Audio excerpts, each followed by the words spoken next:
형부, 민호가 어떻게 된 거예요? 처남 영수가 다급하게 물었습니다. 모르겠어.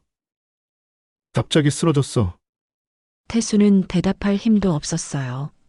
30분이 지나고 담당 의사가 수술복을 입은 채 나왔습니다. 의사의 표정을 보는 순간 태수는 모든 것을 직감했어요. 죄송합니다. 최선을 다했지만 의사가 고개를 숙였습니다. 순자가 무너져 내렸습니다.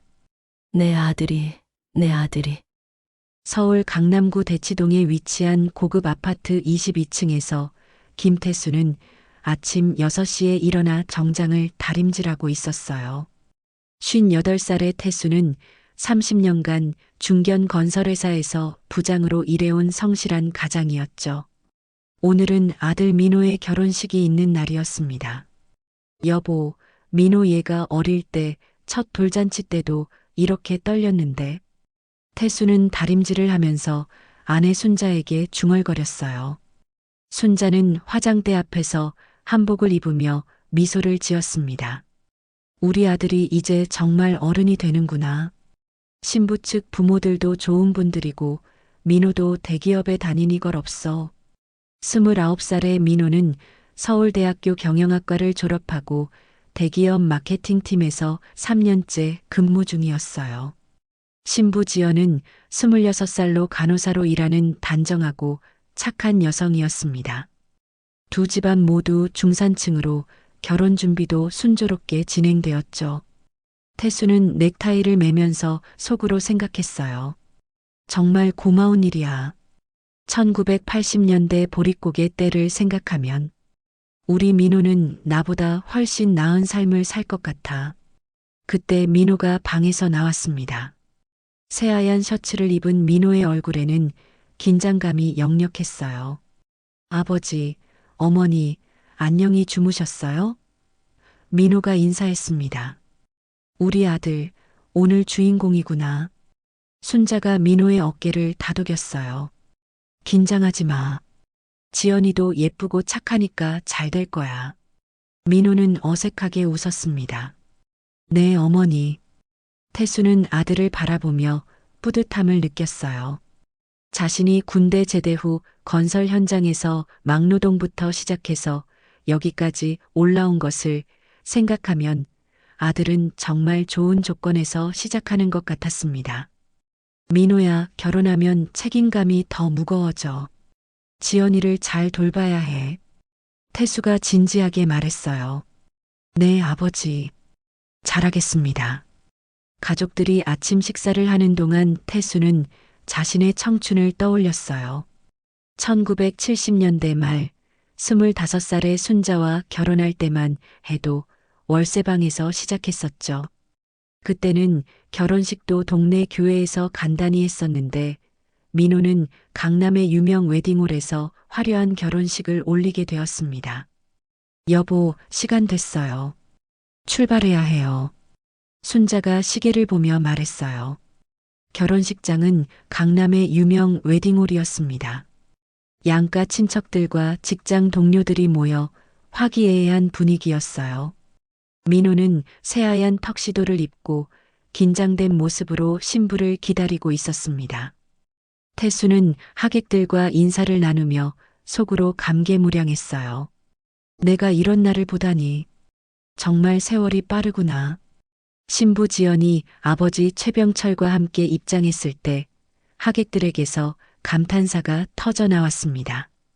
하얀 웨딩드레스를 입은 지연은 정말 아름다웠어요. 우리 며느리 정말 예쁘네. 순자가 태수의 팔을 잡으며 속삭였습니다. 주례사가 시작되고 신랑 신부가 서로를 바라보는 모습을 보며 태수는 눈시울이 붉어졌어요. 평범하지만 행복한 가정을 꾸려온 30년이 결실을 맺는 순간이었습니다. 결혼식이 시작되고 30분이 지났을 때였어요. 신랑 신부가 서로의 반지를 끼워주는 순간 민호가 갑자기 고개를 흔들더니 그대로 쓰러졌습니다. 민호야.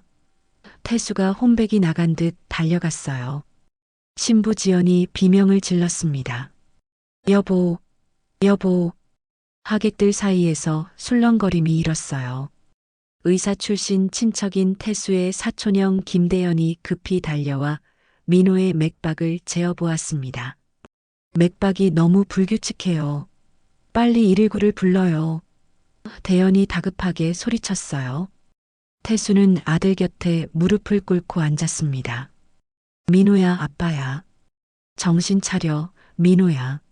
순자는 며느리 지연을 부축하며 함께 울고 있었어요.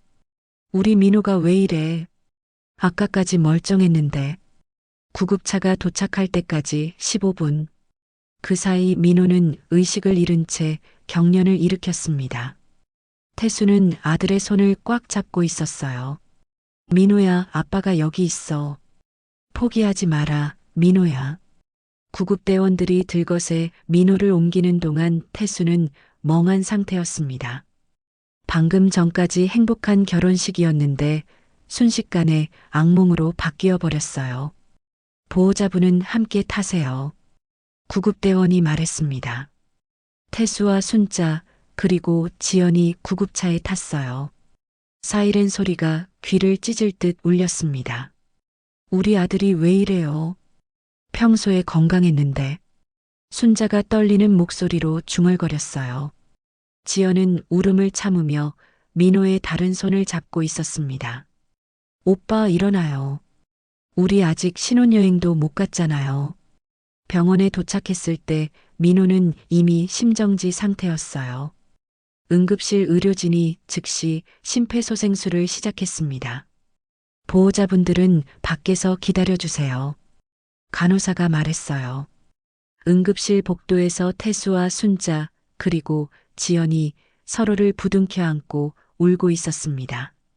결혼식에 참석했던 친척들과 하객들도 하나둘씩 병원으로 몰려왔어요. 형부, 민호가 어떻게 된 거예요? 처남 영수가 다급하게 물었습니다. 모르겠어. 갑자기 쓰러졌어. 태수는 대답할 힘도 없었어요. 30분이 지나고 담당 의사가 수술복을 입은 채 나왔습니다. 의사의 표정을 보는 순간 태수는 모든 것을 직감했어요. 죄송합니다. 최선을 다했지만 의사가 고개를 숙였습니다. 순자가 무너져 내렸습니다. 내 아들이. 태수는 벽에 기대서서 하늘을 올려다봤어요. 방금 전까지 살아있던 아들이, 결혼 반지를 끼워주던 아들이 이제 없다는 게 믿어지지 않았습니다. 지연은 바닥에 주저앉아 오열했어요. 오빠. 친척들과 하객들이 모두 충격에 빠져 있었습니다.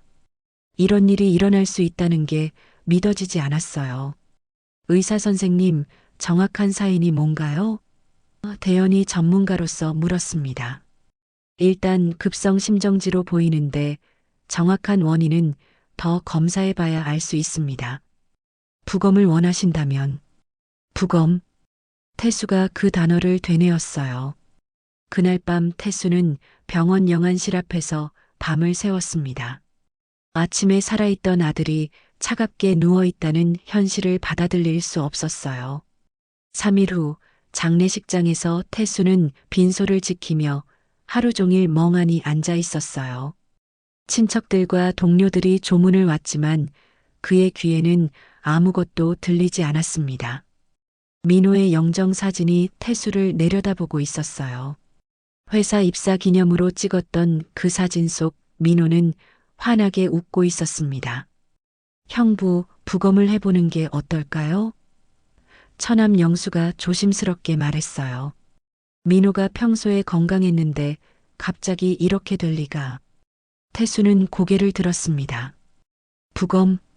네, 정확한 사인을 알아야 앞으로 지연이도 마음의 정리를 할 수 있을 것 같아요. 그 순간 지연이 다가왔어요. 지연의 얼굴은 3일 동안 울어서 퉁퉁 부어 있었습니다. 아버님, 저도 그렇게 생각해요. 민호 오빠가 왜 갑자기. 지연의 목소리가 떨렸어요.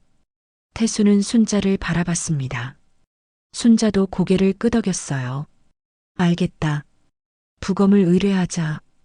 태수가 결심했습니다. 국립과학수사연구원에서 부검을 담당한 이철민 법의관은 45살로 20년 경력의 베테랑이었어요. 이철민은 민호의 시신을 살펴보며 미간을 찌푸렸습니다. 외관상으로는 특별한 외상이 없네요. 하지만 입술과 손톱 색깔이 혈액 검사를 정밀하게 해봐야겠습니다. 이철민은 동료 법의관 박영희에게 말했어요. 박 선생, 이 케이스 좀 이상하지 않나요? 어떤 부분이요? 건강한 청년이 갑자기 급사하는 경우는 드물죠. 게다가 결혼식 도중에 박영희도 고개를 끄덕였습니다. 혈액 검사 결과를 기다려봐야겠네요. 한편 장례식장에서는 조문객들이 계속 찾아왔어요. 민호의 회사 동료들도 모두 충격을 받은 모습이었습니다. 부장님, 민호가 평소에 어떤 아이였나요? 태수가 민호의 직속 상관인 정 부장에게 물었어요. 성실하고 똑똑한 직원이었습니다. 다만 정 부장이 말을 망설였어요.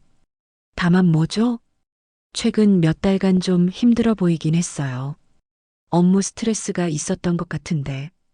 태수는 그 말이 마음에 걸렸습니다. 민호가 힘들어했다는 걸 왜 몰랐을까요?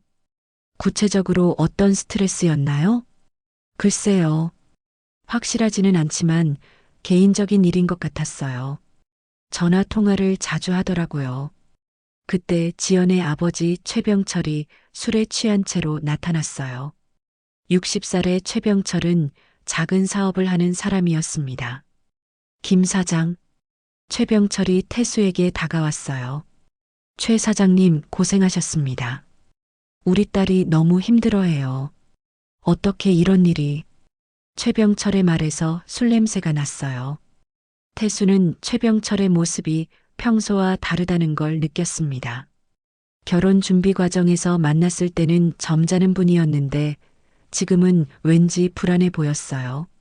최 사장님 괜찮으세요? 괜찮을 리가 있나요? 우리 딸이 이제 어떻게 살아야? 최병철이 중얼거렸습니다. 그날 밤 태수는 집에 돌아와서도 잠을 이룰 수 없었어요. 민호의 방문을 열어보니 모든 게 그대로 있었습니다. 책상 위의 책들, 옷장 속의 옷들. 여보, 민호가 우리한테 뭔가 숨기고 있었던 건 아닐까요? 순자가 물었어요. 왜 그런 생각이 들어? 회사 동료 말로는 최근에 힘들어했다고 하잖아요. 근데 우리한테는 아무 말도 안 했어요. 태수도 그 생각이 들었습니다. 혹시 민호에게 무슨 고민이 있었던 건 아닐까요? 일주일 후 이철민 법의관이 태수에게 전화를 걸었어요. 김태수님이십니까? 아드님 부검 결과가 나왔습니다. 직접 뵙고 말씀드리고 싶은데. 국과수 사무실에서 이철민은 신중한 표정으로 서류를 펼쳐놓았습니다. 아드님께서 청산가리 중독으로 사망하신 것으로 확인됩니다.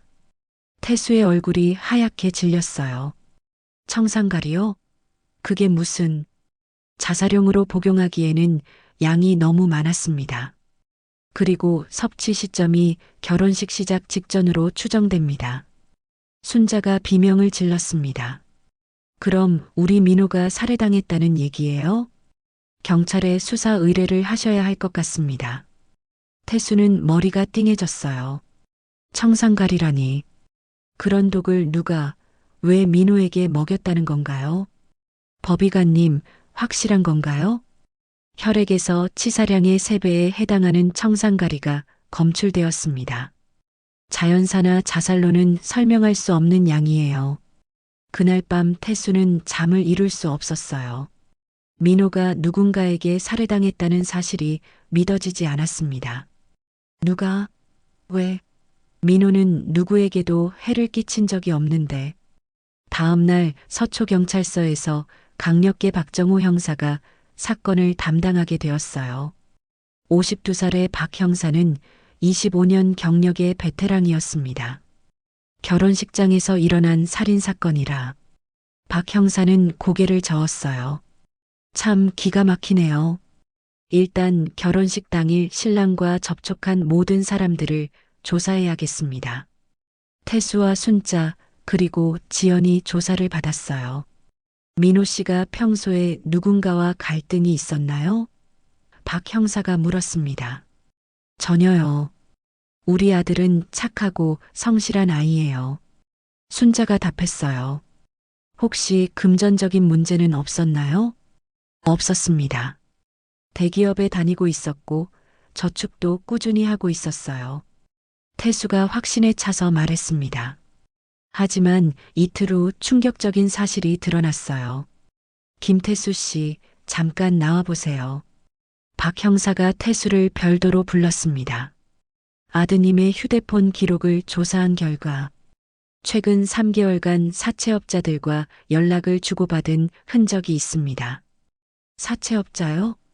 태수는 믿을 수 없다는 표정을 지었어요.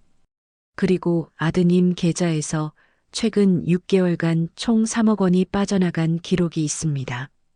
태수는 의자에 주저앉았어요. 3억 원? 그 돈을 어디에? 비트코인과 주식 투자로 보입니다. 그런데 문제는 박 형사가 더 어려운 표정을 지었어요. 회사 법인카드를 사용한 기록도 있습니다. 횡령 혐의까지 있어요. 순자가 뒤에서 듣고 있다가 쓰러질 뻔했습니다. 그럴 리 없어요. 우리 민호가 그럴 아이가 아니에요. 총 빚이 5억 원 정도로 추정됩니다. 태수는 머리를 감쌌어요. 자신이 자랑스러워했던 아들이 사실은 빚더미에 앉아 있었다는 게 믿어지지 않았습니다. 그리고 박 형사가 더 충격적인 말을 했어요. 신부 측에서도 이 사실을 알고 있었던 것 같습니다. 뭐라고요? 지연 씨 아버지인 최병철 씨가 한 달 전부터 사채업자들과 접촉한 기록이 있어요. 태수는 정신이 아찔했습니다. 지연의 아버지가 민호의 빚을 알고 있었다니. 그날 오후 최병철이 참고인으로 불려왔어요. 최병철은 또 술에 취한 상태였습니다. 최병철 씨, 민호 씨의 부채 문제를 언제부터 알고 계셨습니까? 그래, 알고 있었어. 최병철이 소리쳤어요. 그놈이 우리 딸한테 거짓말하고 있다는 걸 말이야. 언제부터 알고 계셨습니까? 한 달 전부터 사채업자들이 우리 집까지 찾아와서 난리가 났거든. 태수는 최병철을 노려봤어요. 그럼 왜 우리한테 말하지 않으셨어요? 말해서 뭐해? 이미 엎질러진 물인데. 박 형사가 개입했습니다. 최병철 씨, 그 사실을 알고도 결혼을 진행하신 건가요? 우리 딸이 좋아한다니까.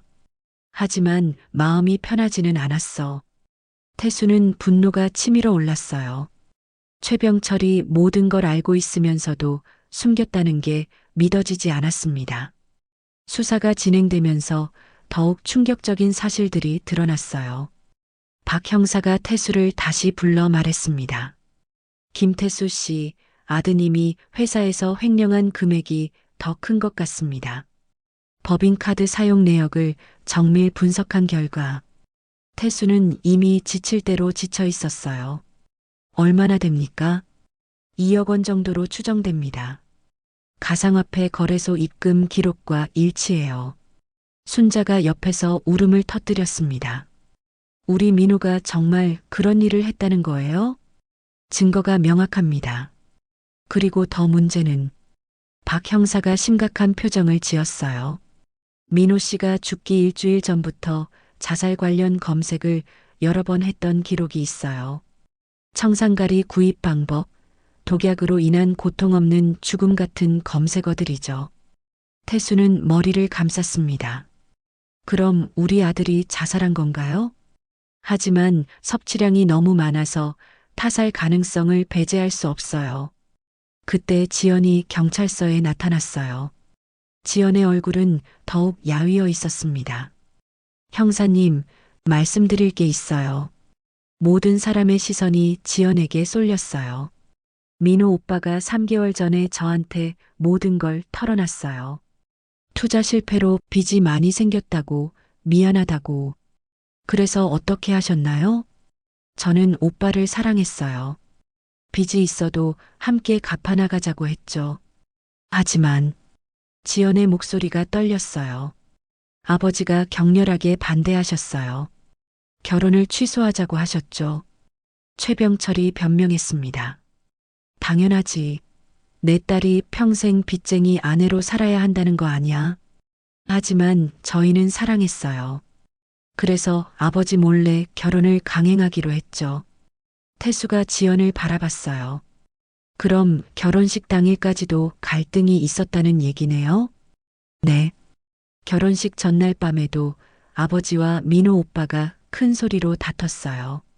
박 형사가 최병철을 향해 물었습니다. 최병철 씨, 그 사실이 맞습니까? 그래, 맞아. 최병철이 술주정을 부렸어요. 그놈한테 말했지. 내 딸과 결혼하려면 빚부터 정리하고 와라. 안 그러면 결혼식을 망쳐버리겠다고. 태수는 분노로 떨었습니다. 그래서 우리 민호가 절망해서 자살한 거 아닙니까? 자살이면 다행이지. 내 딸 인생 망치는 것보다는. 그 순간 지연이 아버지를 노려보며 소리쳤어요. 아빠, 그만해요. 뭐가? 아빠가 한 짓을 모르는 줄 알아요? 순간 모든 사람이 조용해졌습니다. 지연아, 무슨 소리야? 최병철의 얼굴이 파랗게 질렸어요. 아빠가 결혼식 당일 아침에 민호 오빠한테 뭘 줬는지 다 봤어요. 박 형사가 날카롭게 물었습니다. 뭘 줬다는 거죠? 작은 병에 든 액체를 줬어요. 그러면서 이걸 마시고 죽든지 아니면 우리 딸과 헤어지든지 선택하라고 했어요. 최병철이 당황했습니다. 야, 그건 그냥 겁주려고. 겁주려고? 태수가 일어섰어요. 청산가리로 겁을 준다고요? 나는 그냥 설마 정말로 마실 줄은. 박 형사가 최병철을 체포하려 했지만 지연이 다시 말했어요. 잠깐요. 사실은 그게 아니에요. 모든 사람이 지연을 바라봤습니다. 민호 오빠는 그 독을 마시지 않았어요. 아버지한테 받은 병을 제게 줬거든요. 그럼 누가 마신 거야? 순자가 물었어요. 지연이 고개를 숙였습니다. 제가 실수로 오빠 커피에 넣어버렸어요. 경찰서 조사 실은 순간 정적에 휩싸였어요. 지연의 고백에 모든 사람이 충격을 받았습니다. 실수로? 박 형사가 다시 물었어요. 지연이 떨리는 목소리로 대답했습니다. 결혼식 시작 전에 민호 오빠가 커피를 마시고 싶다고 해서 저는 너무 떨려서 손이 떨렸어요. 그때 아버지가 준 병이 가방에 있었는데 실수로 흘러서. 실수라고? 최병철이 딸을 노려봤어요. 내가 그걸 왜 가지고 있었어? 아버지가 민호 오빠한테 주신 걸 제가 뺏어온 거예요. 오빠가 정말로 마실까봐 무서워서. 태수는 지연의 말을 믿을 수 없었어요. 그럼 지연 씨가 우리 민호를 죽인 거군요. 아니에요. 정말 실수였어요. 지연이 울면서 부정했습니다. 하지만 박 형사는 의심스러운 표정을 지었어요. 지연 씨, 정말 실수였나요? 아니면 정말 실수였어요. 제가 왜 사랑하는 사람을 일부러 죽여요. 그런데 그때 최병철이 갑자기 소리쳤습니다. 거짓말하지 마. 아빠, 너 그날 아침에 나한테 뭐라고 했는지 기억 안 나냐? 지연의 얼굴이 하얗게 질렸어요. 아빠, 이 방법밖에 없을 것 같아요라고 했잖아. 그게 실수냐? 모든 사람이 지연을 바라봤습니다. 지연은 더 이상 변명할 수 없었어요. 지연 씨, 진실을 말해주세요. 박 형사가 진지하게 말했습니다. 지연이 마침내 고백했어요. 제가 일부러 그랬어요. 순자가 비명을 질렀습니다. 이 미친년이. 하지만 이유가 있어요. 지연이 울면서 소리쳤어요. 민호 오빠가 빚 때문에 너무 고통스러워하는 걸 보니까. 매일 밤 악몽에 시달리고 사채업자들 때문에 무서워하고 그래서 죽였다는 거야? 태수가 분노로 떨었어요. 차라리 이렇게 편하게 보내드리는 게 나을 것 같았어요. 그리고 지연이 더 충격적인 말을 했습니다. 저도 같이 죽으려고 했어요. 그 독이 든 커피를 오빠와 함께 마시려고 했는데 오빠가 먼저 마셔버리신 거예요. 박 형사가 놀란 표정을 지었어요. 동반 자살을 계획한 거였나요? 네. 저희 둘 다 살 길이 없다고 생각했어요. 오빠는 빚 때문에 괴로워하고 저는 아버지 때문에 괴로웠어요.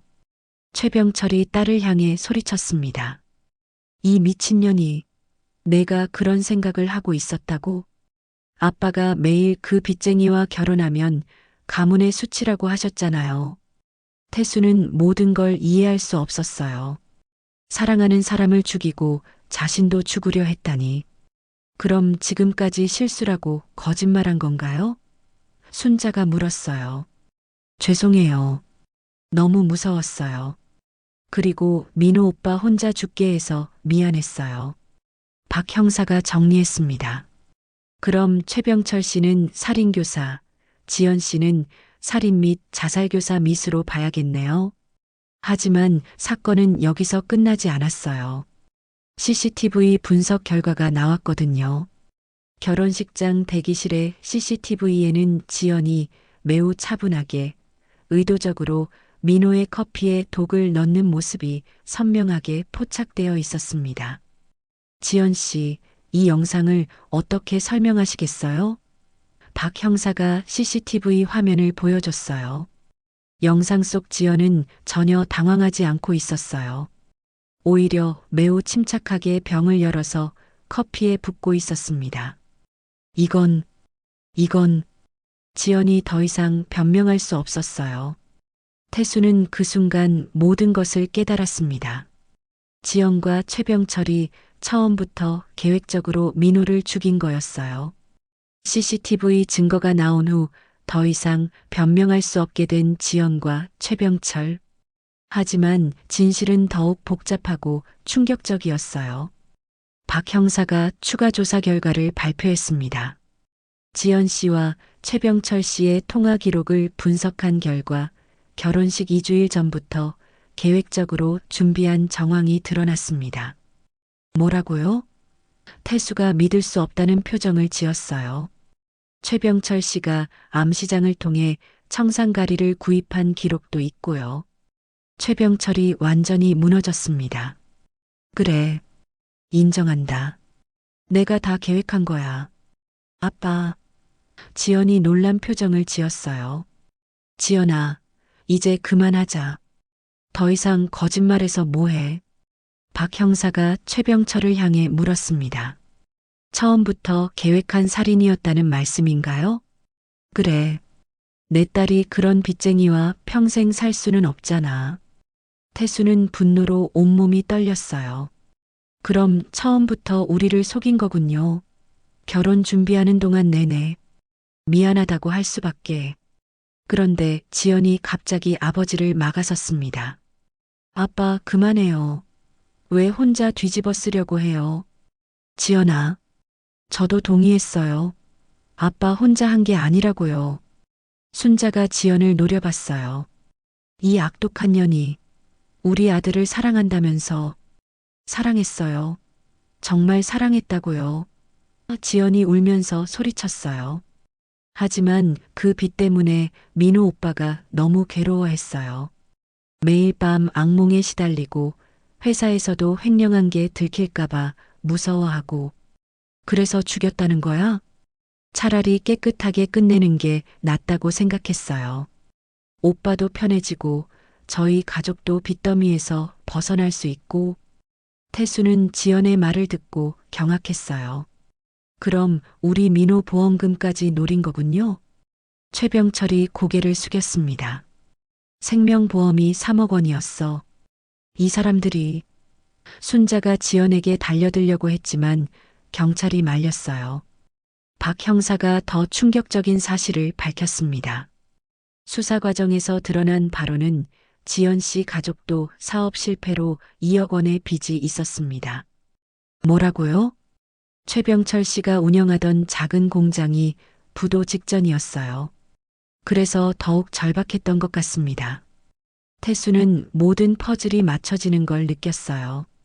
두 집안 모두 빚에 허덕이고 있었고 민호의 죽음과 보험금이 모든 걸 해결해 줄 수 있었던 거죠. 그럼 결혼도 처음부터 계획된 거였나요?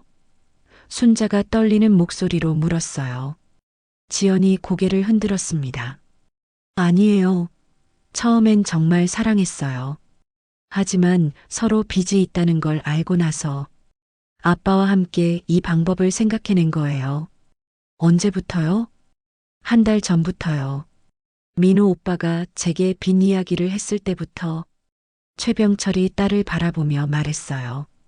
처음엔 결혼을 취소하려고 했어.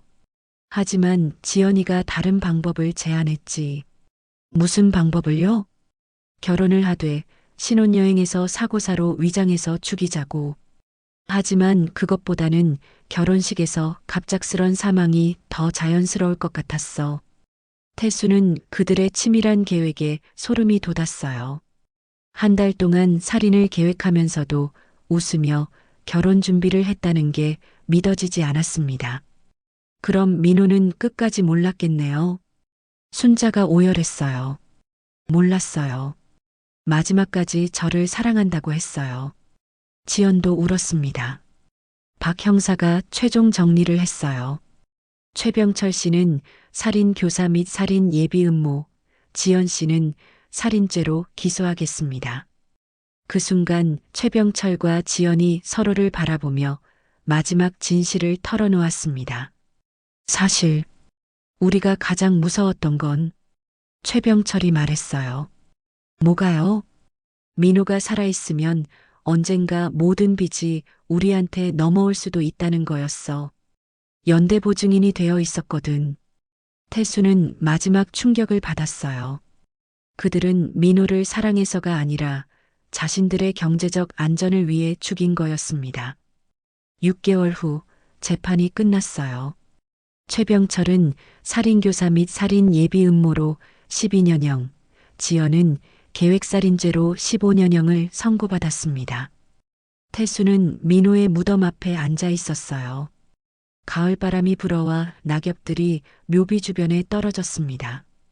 이제 모든 진실을 알았지만 마음이 편하지는 않았어요. 민호야. 태수가 중얼거렸습니다. 아빠가 너를 제대로 봐주지 못해서 미안하다. 내가 그렇게 힘들어했는데. 순자가 옆에 앉았어요. 여보, 이제 그만 자책해요. 우리가 몰랐던 건 사실이지만 그렇다고 우리가 잘못한 건 아니잖아요. 그래도 내가 돈을 더 벌었다면 민호가 그런 선택을 하지 않았을 텐데. 민호가 우리한테 말했다면 우리가 도와줬을 거예요. 혼자 끙끙 앓았던 민호도 잘못이 있어요. 태수는 고개를 끄덕였어요. 1980년대 산업화 시대를 살아온 자신의 세대와 달리 요즘 젊은이들은 더 큰 압박감 속에서 살고 있다는 것을 깨달았습니다. 재판이 진행되는 동안 태수는 민호의 빚을 정리해야 했어요.